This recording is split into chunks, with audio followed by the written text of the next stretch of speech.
네, 안녕하세요, 시장님. 안녕하세요. 인터뷰에 응해주셔가지고 정말 감사드립니다. 네, 네, 저도 감사합니다. 이제 컨텐츠 마케터, 그리고 퍼포먼스 마케팅, 디지털 마케팅까지 다 경험을 하셨잖아요. 그 경계선도 좀 불분명할 것 같고, 그리고 지금 마케터를 준비하는 분들께 다양한 마케터의 역할들에 대해서 좀 질문 드리고자 저희가 인터뷰를 요청드렸고요. 마케터로서 커리어를 시작하시게 된 계기는 어떻게 되실까요? 마케터를 시작하기 전에 커리어가 좀 특이한 편인데요. 원래 조리사로 제가 한 9년 정도 현장에서 일을 하다가 마케터로 전향을 하게 됐는데 그 계기가 직전에서 근무했던 외식 업장에서 이제 마케팅 하는 방식이 조금 아쉬워서 전향을 하게 됐어요. 제가 대학생 때 이제 학부 수업 중에 창업을 6주 동안 해보는 수업이 있었는데 그때 그 수업하면서 운 좋게 마케팅을 담당해서 뭐 POP 제작이나 배너 제작 그리고 뭐 더 나아서 이벤트 진행까지 해봤던 경험이 있어서 마케팅에 대해서 조금 경험해본 상태였는데 아무래도 이제 그렇게 외식 마케팅을 경험해본 상태에서 현장에서 하는 마케팅을 보니까 조금 당시에는 아쉬운 점이 있었어요. 그 매장이 되게 어쨌든 규모도 크고 위치도 되게 좋고 메뉴도 좋은 곳이었는데 유입이 잘 안 되어서 매출이 잘 안 나오고 항상 이렇게 좀 지지부진한 편이었는데 아무래도 본사에서 내려주는 마케팅은 현장에서 어떤 식으로 하는지를 잘 모르고 이제 헤드쿼터에서 한 마케팅이 많다 보니까 좀 형식적으로 하는 뭐 시즈널 마케팅이나 뭐 그런 것들만 위주로 내려왔어서 속으로는 이런 식으로 하면 좀 더 잘 될 것 같은데 하는 아쉬움이 커서 좀 계속 생각만 하다가 이제 마케팅을 본격적으로 배워서 내가 아예 전향을 해야겠다라고 결심을 하고 이제 전향하게 되었어요. 그러시면 처음에 외식 마케팅 쪽에 계시다가 전혀 다른 IT 애플리케이션 쪽에서 이제 마케팅을 경험하시게 돼요. 넥스트 매치라고 하는 많은 분들이 잘 아시는 아만다라는 소개팅 앱을 가지고 있는 기업에서 마케팅을 시작하게 되시는데 외식 마케팅을 하시다가 이제 앱 마케팅으로 들어오셨을 때 좀 이질감이나 어려웠던 적은 없었을까요? 아무래도 제가 뭐 외식 마케팅을 조금 경험해보긴 했지만 마케팅 전공이 아니다 보니까 좀 어떤 식으로 해야 할지 처음에 좀 난감할 수도 있었는데 정말 다행히도 이제 팀이 되게 좋은 팀이어서 특히 이제 당시에 계셨던 팀장님이 정말 많은 가르침을 주셔가지고 좀 콘텐츠 마케터로 어쨌든 입사를 했지만 퍼포먼스적인 약간 시야로 볼 수 있는 데이터 분석하고 그걸로 이제 다음 넥스트 스텝을 도출할 수 있는 방법까지 좀 많이 스터디도 해주시고 하셔서 좀 많이 배울 수 있었어요. 근데 아마 사실 제가 바로 이제 아무래도 아만다로 입사를 할 수 있었던 건 아니었고 그 전에 이제 직무 교육을 해주는 패스트 캠퍼스 통해서 제가 먼저 교육을 받고 이제 포트폴리오 준비를 해서 입사한 케이스인데 보통 이제 패스트 캠퍼스 같은 직무 교육이 전향자를 위해서 커리큘럼을 만들다 보니까 실제 사실 현업에서 엄청 도움이 되지는 않는데 대신에 저희 같은 비전공자들은 마케팅에 대한 기초 지식이 아예 없다 보니까 뭐를 공부해야 되는지조차 모르는 경우가 많아요. 그래서 패스트 캠퍼스는 이제 뭐 커리큘럼이 아예 다 짜져 있고 전일제로 수업을 받다 보니까 이제 주어지는 대로 약간 대학교 학부 수업을 한 번 더 듣는 느낌?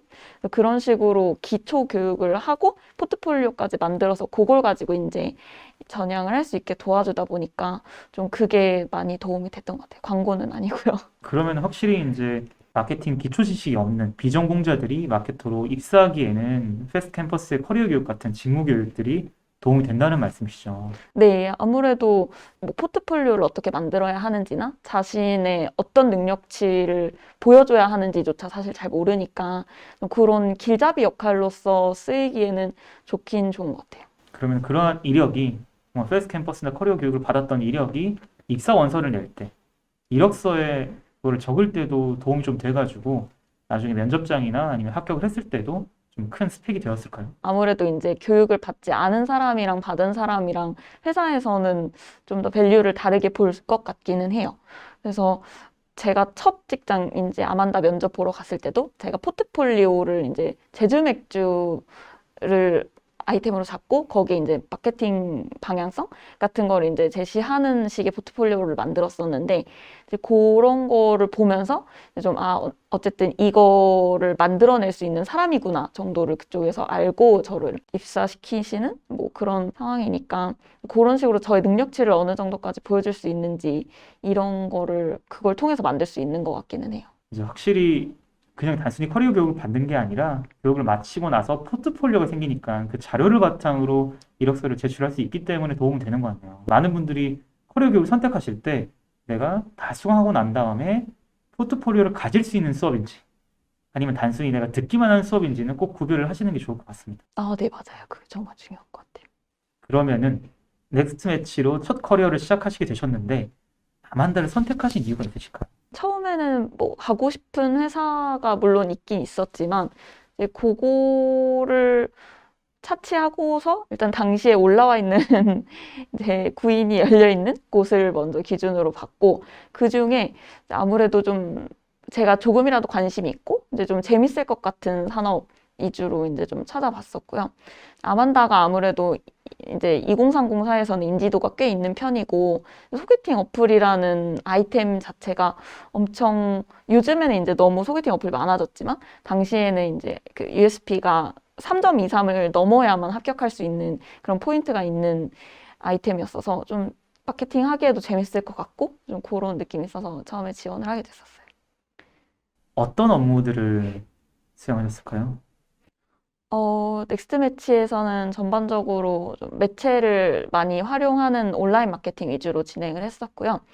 이제 아무래도 3점 이상이 넘어야 이제 합격할 수 있다는 USP가 있다 보니까 요거를 좀 게임 요소로 활용을 해서 뭐 3점 넘는지 자기 외모 확인해보는 친구들이랑 대결해보는 이런 식의 아이템이나 아니면 외모 점수별 등급표 뭐 이런 식으로 좀 바이럴 요소를 만들 수 있는 아이템 뽑아서 주로 콘텐츠를 많이 만들었고요. 이렇게 하면서 저희 KPI가 그 합격 시키는 단가를 낮추는 게 KPI였는데 이런 식으로 좀 오락 요소가 있다 보니까 좀 허들이 많이 낮아서 쉽게 가입하고 쉽게 점수를 받아볼 수 있는 루프가 생겨서 좀 많이 유입이 됐었어요. 그러면 그 업무 외에도 좀 더 성공했던 프로젝트가 있을까요?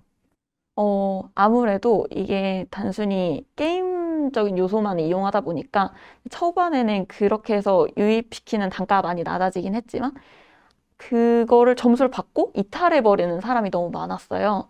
그래서 아무래도 저희 아만다 같은 경우에는 궁극적인 목표가 소개팅을 주선하는 건데 소개팅 받지 않고 그냥 자기 얼굴 평가만 받고 나가버리니까 거기에서 좀 약간 이슈가 있었는데 요거를 저희가 해결하기 위해서 좀 아무래도 가장 소개팅 앱을 쓰는데 큰 불안함으로 작용하는 거는 약간 이걸 통해서 진짜 내가 누군가를 만날 수 있을까에 대한 신뢰가 부족한 게 가장 큰 포인트였던 것 같아서 이거를 해소하기 위해서 실제로 아만다를 통해서 만나서 커플이 되시고 결혼까지 하신 분들이 실제로 많이 계시거든요. 그분들을 인터뷰해서 콘텐츠로 만들어가지고 광고도 집행하고 이제 저희 온드미디어에도 배포하는 일을 했었는데 실제로 이때 이런 식으로 했더니 여성 유입자가 꽤 많이 늘어났었고 좀 아무래도 그 댓글 같은 데에서도 좀 원래는 아만다 뭐 점수 뭐 입밴 막 이런 식으로 약간 그런 커뮤니티나 뭐 바이럴적인 문구가 많이 달렸었다면 그 콘텐츠 집행한 후에는 진짜로 이걸로도 연애를 할 수 있구나, 결혼도 하는구나, 신기하다 이런 식의 댓글이 달려서 저희 팀에서 되게 만족을 많이 했던 경험이 있어요. 마케팅을 방법만 바꿨을 뿐인데 브랜드 이미지에도 굉장히 긍정적인 효과를 가져왔네요. 네네. 그러면 아무래도 아만다, 넥스트 매치는 첫 회사니까 어려움도 있으셨을 것 같아요. 가장 어려웠던 점은 어떤 점이었을까요? 아무래도 첫 회사다 보니까 이전에 했던 뭐 레퍼런스나 제 경험담이 없어서 좀 모든 게 새로 하는 거였고 그래서 좀 시간이 오래 걸렸던 것 같아요. 업무를 하는 데 있어서. 근데 그래도 다행히 이제 팀 분위기가 되게 좋아서 이제 그런 뭔가 실패하거나 잘못됐을 때 이거에 대해서 책임을 묻는 게 아니라 일단 해결하고 그럼 다음은 어떤 식으로 해야 될지에 대한 그런 방향 제시에 좀 더 초점을 맞춘 식으로 업무를 진행을 해서 좀 크게 어려움을 느끼지는 않았던 것 같아요. 어려웠던 프로젝트도 없을까요? 근데 아무래도 인식을 개선하는 프로젝트가 좀 많이 어려웠던 것 같아요. 그 고민하다가 나왔던 게 이제 실제 사례를 통한 이제 인터뷰로 콘텐츠 발행하는 거였는데 그 어쨌든 저희가 아만다는 아무래도 불안감이 크고 소개팅 어플이고 믿음이 없고 이런 거를 탈피하기 위해서 좀 그때 가장 많이 고민을 했었는데 물론 그 당시에 그 인터뷰 사례로 되게 여성 유입이 늘어나긴 했었지만 그만큼 유입 단가는 아무래도 점수 받는 것보다는 좀 더 높게 나와서 좀 그거에 대한 괴리는 있었던 것 같아요. 어쨌든 점수는 단가는 잘 나오지만 대신에 이제 이탈이 쉽고 그 인터뷰 영상으로 이제 유입되신 분들은 여성 유저가 많고 그만큼 이제 좀 더 오래 남아 계시긴 하지만 일단 전환시킨 단가 자체가 높아지니까 좀 그거의 밸런스 맞추는 게 좀 많이 어려웠던 것 같아요. 이제 플레이리스트로 이직을 하시게 돼요. 네. 아만다랑 플레이리스트는 성격이 좀 다르다고 제가 알고 있는데, 플레이리스트는 우리가 유튜브에서 볼 수 있는 웹드라마 통해 가지고 알려진 기업인데, 플레이리스트로 이직하신 이유가 뭘까요? 플레이리스트는 콘텐츠 서비스를 하는 곳이라서 가장 어떻게 보면 트렌드의 최전방에 있는 곳이라고 볼 수도 있을 것 같아요. 그러다 보니까 제가 원래 아만다에서 2030 타겟으로 이제 좀 더 약간 성숙된 트렌드를 맛봤다면 이제 좀 더 10대까지 아우를 수 있는 그런 트렌디함을 같이 경험하고 싶어서 이직을 결정한 것도 있었고요. 아무래도 아만다 같은 경우에는 데이팅 산업이다 보니까 좀 결혼정보회사로 등록이 되어 있지 않으면 네이버나 카카오 같은 그런 매체에다가는 광고를 집행할 수가 없어요. 그래서 좀 더 매체 경험도 폭넓게 하고 싶어서 플레이리스트로 이직을 결정하게 됐었어요. 그러면 플레이리스트에서 하셨던 업무는 아만다랑 어떤 차이점이 좀 있을까요? 플레이리스트 같은 경우는 콘텐츠 제작사다 보니까 드라마가 정해지면 그 드라마 제작팀이 생기고 그 드라마를 홍보할 마케터가 한 명에서 한 많게는 3명까지 이렇게 붙어요. 그래서 그 팀이 한 팀을 이루어서 방영 시기랑 이제 그런 거 맞춰서 마케팅 전략을 그 담당 마케터가 짜고요.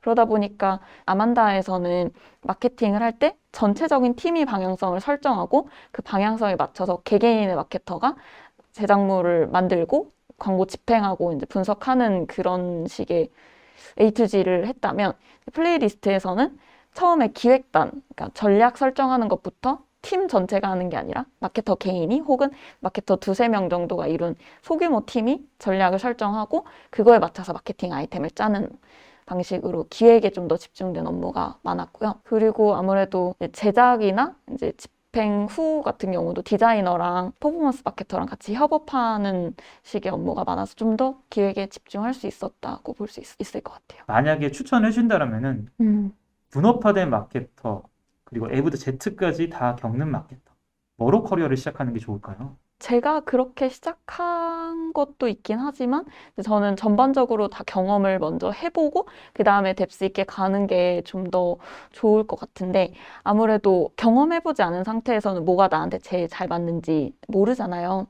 근데 아무래도 일단 전반적인 플로우를 다 경험해보고 그 다음에 어쨌든 본인이 좀 더 스페셜티가 나타나는 부분이 있을 텐데 그거를 찾아내고 그 이후에 이제 거기에서 좀 더 깊게 파고드는 게 저는 좀 더 옳은 선택이라 그래야 될까? 좀 더 나에게 맞는 방향을 잘 선택할 수 있을 것 같아요. 네, 이렇게 플레이리스트에 근무하시고 난 다음에 슬립코퍼레이션으로 이직을 하시게 됩니다. 슬립코퍼레이션을 아직 잘 모르는 취준분들께 슬립코퍼레이션에 대한 소개를 간단하게만 부탁드려도 될까요? 슬립 코퍼레이션은 건강과 운동을 이제 사람들에게 전파하기 위해서 다양한 활동들을 하고 있는 스타트업이고요. 이제 저희가 주요 서비스로는 이제 최근에 새로 서비스를 시작해서 4가지가 있는데 슬릭 마켓이랑 슬릭 부스트랑 슬릭 프로젝트 그리고 최근에 출시한 하이파이브가 있는데 슬릭 마켓 같은 경우에는 아마 한 번쯤은 그 인스타나 페이스북 광고에서 보셨을 것 같은데 닭가슴살 한 끼볼을 판매하는 회사예요. 아, 그거군요. 네, 그 진짜 안에. 엄청 많이 먹는데. 아, 정말요? 네. 그 안에 감자 무스 들어있고, 뭐, 네. 고구마 무스 들어있고, 그렇게 한 끼 식단 해결할 수 있는 네. 마켓 상품이 있고, 저희 뭐 슬릭 부스트나 프로젝트는 이제 뭐 그룹 PT 하는 거나, 뭐 아니면 저희 강남이랑 그 여의도에 지금 캠프가 있어요. 거기에서 이제 크로스핏 형 성격의 그런 운동을 하는 서비스인데, 부스트는 저희가 지금 일주일 동안 무료 체험을 모두에게 제공하고 있어서 관심 있으시면 한번 운동을 해보시는 게. 그럼 이러한 슬립코퍼레이션에서 하고 계신 업무 내용은 어떤 걸까요? 처음에 제가 이제 커머스에 대한 경험이 없었다 보니 커머스를 경험하고 싶어서 이제 원래 슬립 코퍼레이션에 입사를 했는데 그러다 보니까 처음에 커머스 팀에 배정이 되어서 좀 저희 슬릭 마켓의 제품인 닭가슴살이나 한끼볼이나 뭐 고구마 이런 것들을 이제 판매하는 업무를 주로 했었어요. 그러다가 이제 서비스가 아무래도 많다 보니까, 그리고 회사 규모가 작다 보니까 슬릭 부스트랑 프로젝트라는 그런 운동 서비스 마케팅도 같이 겸하면서 업무를 쭉 진행을 했고, 그 후에 이제 최근에는 저희가 올해 1월에 CRM 프로그램인 하이바이브라는 걸 출시를 했어요. 그래서 요거를 리드 확보를 하는 업무를 지금은 주로 많이 맡아서 하고 있어요. 리드 확보라고 하면은 잘 모르시는 시청자분들도 계실 건데 리드가 뭘까요? UEV라고 생각하면 될 것 같은데, 이제 마케팅을 보통 얘기를 할 땐 깔때기로 얘기를 제일 많이 하는데요.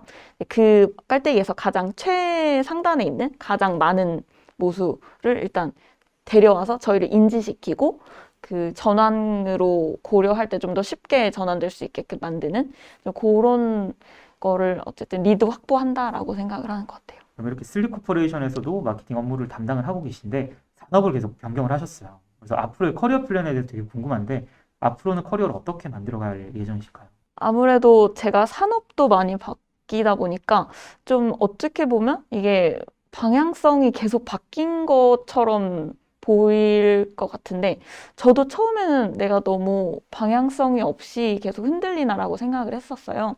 근데 최근에 한번 쭉 가만히 뭐 훑어보면서 생각을 해봤는데, 어쨌든 산업은 달라졌고 이제 거기서 했던 업무들도 달라졌지만 궁극적으로 제가 항상 하려고 했고 해왔던 업무들은 전략과 기획에 항상 방점이 찍혀 있더라고요. 저는 앞으로도 이제 기획과 전략을 가져갈 수 있는 마케터가 되고 싶고, 근데 지금 여기에서 좀 더 퍼포먼스적인 지식, 뭐 데이터를 본다거나 좀 더 그로스 한다거나 이런 쪽에 좀 더 레벨업을 해서 향후에는 그로스 PO로 가는 게 이제 커리어 목표예요.